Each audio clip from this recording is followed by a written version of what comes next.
Welcome to the Ed Show.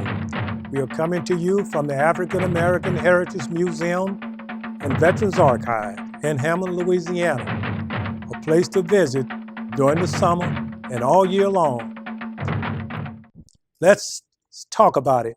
Today we have Miss Fallon Alford, barely out of high school, and started a scholarship fund. Now, Miss Alford, welcome to the show. Well, thank you for having me. What made you to start a scholarship fund? I decided to start a scholarship fund for two reasons. The first was because my family has a long legacy of endeavors in the educational field. As you know, my grandmother, Mrs. Alma Jean Garrett, the late Alma Jean Garrett, was a home economics teacher for the duration of her career here in Hammond. And presently, my mother, Cherie Garrett Alford, is a third grade teacher at D.C. Reeves in Ponchatoula. The second reason that I decided to start a scholarship fund was because I wanted to give back to the school that had richly prepared me for my undergraduate education. Where are you pursuing your education now? Presently, I'm pursuing my education at Spelman College in Atlanta, Georgia, where I'm a rising junior. And what are you majoring in? I'm majoring in early childhood education. Okay, how much money do you give away per year on this scholarship? Well, the Establishing Scholarship is a one-time scholarship of $500 given to a graduating senior at Ponchatoula High School that has displayed a lifestyle of community service, whether it's in their school, their church, or their surrounding community. How many scholarships have you given away so far? Well, this year we're giving away our second scholarship to a young lady who's just graduated from Ponchatoula High School, who will be attending Southeastern, where she will also be pursuing an education in order to become a teacher. Are your scholarships geared towards students that are becoming teachers? No, sir. The scholarship is geared towards graduating high school students who have displayed some form of community service. However, it's open to all majors. You have to go to college in order to receive the scholarship. Yes, What sir. about technical school or? Yes, it's also open to students who may be pursuing a degree in technical school as well. Okay, and junior college? Yes, sir. Okay, as long as they're continuing their education, Yes. okay? Anything else that you're planning on doing along with this? Well, in addition to giving the scholarship, I also have educational workshops for children that I've been performing in the parish for the last several years. Usually throughout the year when I'm home, because as I told you before, I'm usually in Georgia, I have workshops that teach children different things, whether it be concerning the fine arts or more recently concerning preparing for standardized LEAP testing. Okay. How many students you work with during the summer? Well, during the summer, I usually, if I'm going to have a workshop, I will tell local churches, and if they're interested in having me come and service their church, then I will get with them and set a date, and whoever comes is welcome, and it's free to the students. And what grade level are you doing this on? For these students, I usually work with students who are in the third grade up until the 8th grade, and we worked with English language arts, and I also had 2 certified teachers who helped me. How long have you been doing this? I only started doing this last summer, so we're just starting, but we're excited to go forward. That was one of your ideas also? Yes, sir. To give back to the community. Yes. In the form of education. Mm-hmm. Okay, that's very good. Are you planning on going on to grad school? Yes, I do plan on going on to graduate school and getting my master's in teaching. Oh, in teaching. I thought you was going to say medicine. No. You know why? Yes. Yeah. Anything else that you would like to tell us about some of your plans or the things that you're doing or plan on doing? Well, yes. If someone is interested in becoming involved with the scholarship or contributing to the scholarship, or if perhaps you are a teacher who would like to volunteer with the services that we provide throughout the year, you can contact me at establishedh@gmail.com, or you can call me at 985-222-5316, and I would be happy to give you more information and work with you. Okay. You went to Ponchatoula High. Yes, sir. Of course, you know I taught there for about 29 years. And what was your experience? My experience at Ponchatoula High School was a very unique one. I feel that Ponchatoula High School richly prepared me. While I was a student there, I had the opportunity to participate in accelerated classes and also a few classes that offered college credits. So by doing this, I found that Ponchatoula gave me an edge in succeeding at the next level. While you was at Ponchatoula High, did you participate in any extracurricular activity? Well, while I was there, I was an editor and member of the yearbook staff. And that was definitely a fun thing to be a part of. And I was also a officer in student council.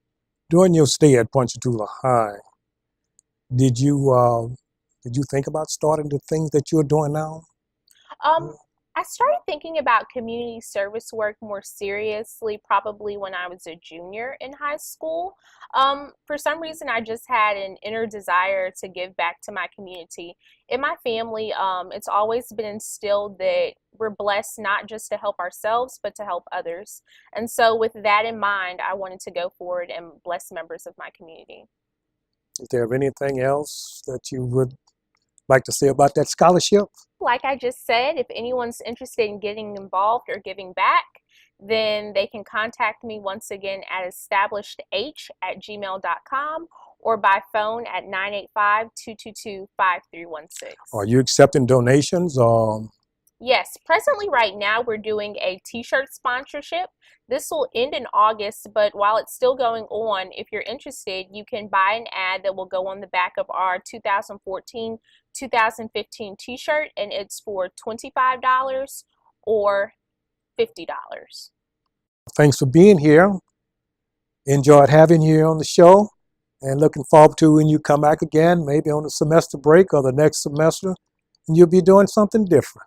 Okay, thank you. Thanks a lot, Fallon, and good luck. We're going to be back with the Sheriff Department. Ms. Blanco going to be talking about Neighborhood Watch and how to keep your property safe. Thank you for watching.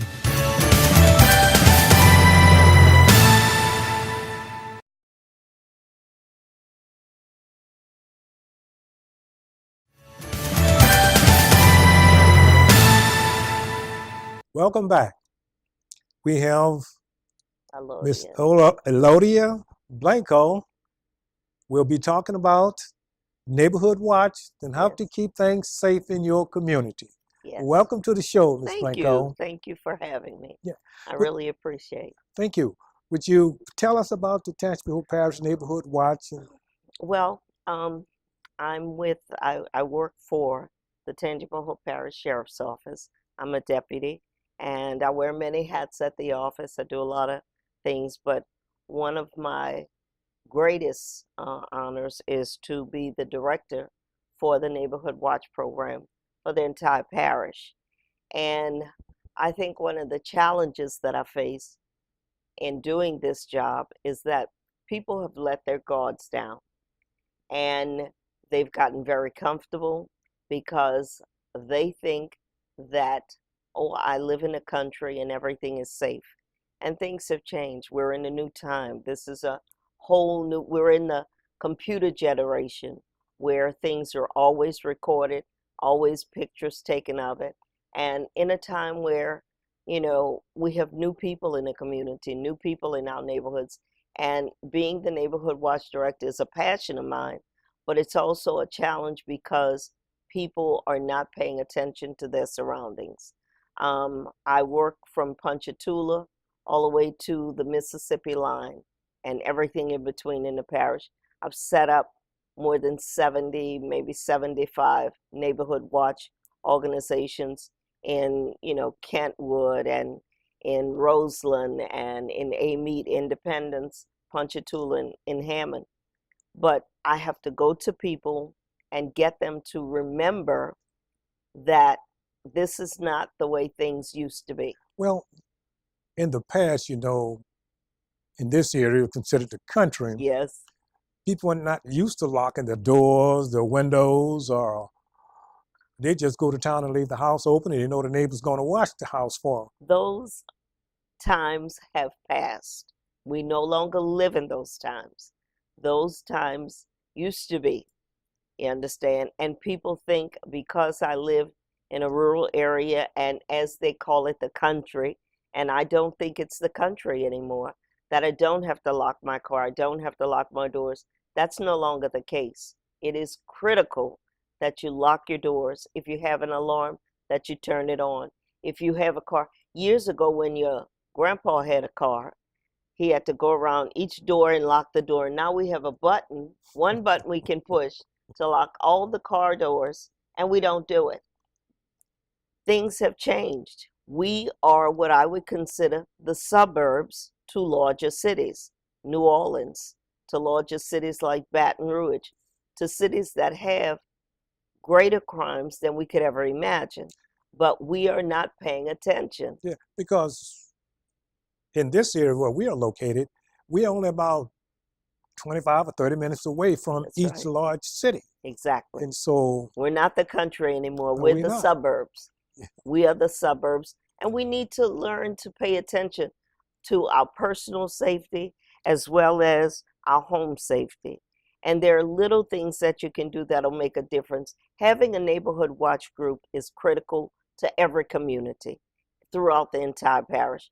It is neighborhood watch, not neighborhood act. We don't want people to take it upon themselves, arm themselves, and act as the police or act as law enforcement. We want them to call us, but we want them to look and pay attention, not just in the evening, but in the morning, at night, 24/7. When you have a collective group of people in a community, in a neighborhood, and everybody is watching out for one another like we used to do. You know, you look out for your neighbor, you look out for the neighbors up the street, down the street, and you knew everybody.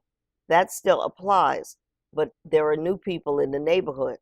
So you get to know those people. You get to you want to be a good friend to your neighbor so that in case something does happen, you know what to do. You know how to call.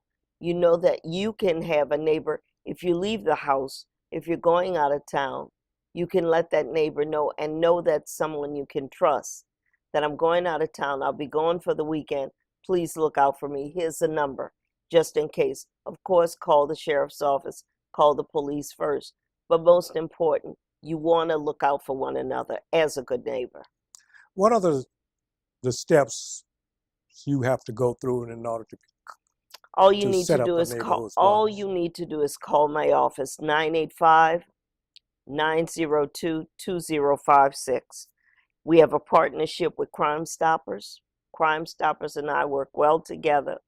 It is a partnership that truly was made in heaven. And Jody Powell and myself, we get along very well. We do a lot of teamwork together. But you can call Jody Powell, and their number is 1-800-554-JAIL, JAIL, or you can call the sheriff's office. If you call, I will come to your home, to your church, to your recreation center, wherever it is you'd like me to meet. And I will give you the training that's necessary, give you the information to set up your neighborhood watch program. A lot of people say, well, how many people I need? You could have 3 people, it doesn't matter. 3 will make a difference better than no people at all. I also want to let you know that we will have a very large training. It's our annual neighborhood watch training, which is going to take place August the 5th on a Tuesday at 5 o'clock in the evening. It will be at the new government office, which is located right behind the sheriff's office on Club Deluxe Road. I would like as many people as possible to come out. How often do you all have this training? Once a year. We have this training once a year. But when I set up a meeting with an individual in a community, I've had people, as many as 40, 50 people show up, and I give them the tools they need to set up and to become a team leader or a team captain of that particular neighborhood. What you need to do, the things you need not to do. You understand? What you look for. And people have just let their guards down and not pay attention to their surroundings. And I'm not just talking about at the home, on your way to work, if you're going to the store, if you're going to the doctor. Those things are very important. We have some crimes that have happened in the last couple of months. The crimes have increased in some areas.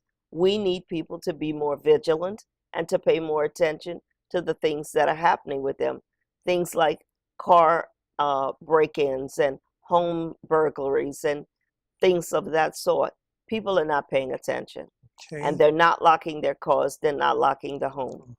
Okay. Would you tell them when that meeting is going to be and The some phone meeting is, numbers yes, the again, meeting please? is going to be Tuesday, August the 5th at 5 p.m. It's a training and it's a meeting. There will be a lot of officials there. This is an opportunity for people to learn more about the crimes that are taking place in their neighborhood and what they can do to prevent those crimes. The meeting will be at the new government office located right behind the sheriff's office on Club Deluxe Road in Hammond. Thanks for being on the show. Thank you for And inviting me. I really appreciate okay, this. thank you very Thank much. you.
Went off. I don't even cut it off. You know, if I'm near it, I don't hear it buzz. If Yeah, it's down in my purse and it's on the floor, I yeah. won't hear it because I have the radio going all the time. Ready? We back. We are back. We have Mrs. Pat Morris, president of the NAACCP, but we're not going to be talking about the school. She's going to be talking about something else. But we are not going to let her get away without saying something about the school system. Oh my God. Welcome to the show, Ms. Pat Morris. Thank you, Mr. Pons. How are you doing today? I'm doing great, and you? Great. I'm doing okay. Okay, they tell me you're working on a fundraiser. Would you tell us about the fundraiser that you're working on, and what can everybody do to help? Yes, sir. We do have one that will be held. It will be a musical concert in Ponchatoula at New Zion Baptist Church. Outreach Center. New Zion Baptist Church Outreach Center. It's on Highway 22 East, and it's right across the street from the fire department. It will be August 24th, starting at 3:00 p.m. And our special guest will be the Angola Male Chorus, male choir. And I'm telling you, they are some powerful singers. So if you've never heard them before, we invite you to come out. This, of course, is a fundraiser, and tickets are $10 at the door. Children under 18 are $5. Okay. They're $5 for children under 18. And we'd like to invite you to come out and help us in this fundraiser, because you know the work that we're doing, and it does take money to do a lot of things. Bills have to be paid, phone bills, and sometimes things have to be done in court, and that has to be paid for as well. So we're doing this fundraiser as a precursor to our annual fundraiser, which we hadn't had in a couple of years because I was trying to get a break and I really needed one. But we also have a fundraiser every February, the fourth Saturday in February, here at the Black Heritage Center, and it's our big event. But we want to invite you to come out. The center holds 1,000 people, and we hope that 1,000 people will show up at $10, and that will give us enough to carry us through for a little while with what we're doing. For those people that are unable to come, can they give a donation or something like that? Sure, they can give a donation, but we love to see you there, because it's the choir. They are really something to hear.